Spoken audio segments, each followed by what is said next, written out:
Autorickshaw বা টেসলার প্রতি আমার একটা ঘৃণাভাষা জন্মে গিয়েছে। ঘৃণাভাষা হলো ভালোবাসা এবং ঘৃণার সমন্বয়। একই সাথে অটোরিকশাকে আমি ঘৃণা করি, আবার ভালোবাসি।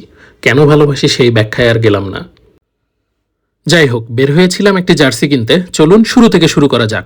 শনিবার উইকেন্ডের দিন হওয়ায় রেডি টেডি হয়ে ফুলবাবু হয়ে আয়নার সামনে একটু পোজ নিচ্ছিলাম, চেক করছিলাম ফিটটা ঠিক আছে কিনা। এরপরে লিফটের জন্য অপেক্ষা। চলে এসেছে আমাদের কাঙ্ক্ষিত লিফট। এরপরে রিকশায় আবারও হাওয়া খেতে খেতে যাচ্ছি। রিকশার হাওয়া খুবই সুমধুর।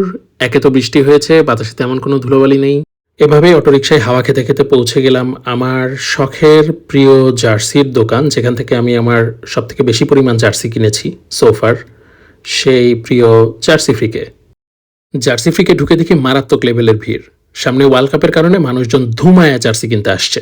কিন্তু দুঃখের বিষয় হলো আমি আমার প্রিয় দলের জার্সিটি পাইনি, এবং এই ভাই এসে জানালো জার্সি সে। আর মনের দুঃখে জার্সি কিনতে না পেরে জার্সির দোকানের সামনে দাঁড়িয়ে নিচে দাঁড়ানো সুন্দর ফুলের দোকানের ফুলগুলো ভিডিও করছিলাম। এরপরে বউ বলল জার্সি যেহেতু কেনাই হয় নাই, সে খাওয়াবে, নিয়ে গেল রেস্টুরেন্টে।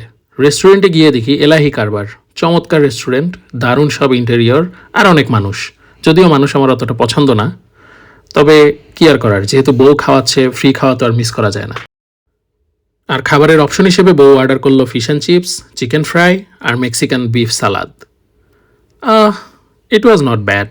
I enjoyed the food. I always enjoy the food. See you in the next video. Bye.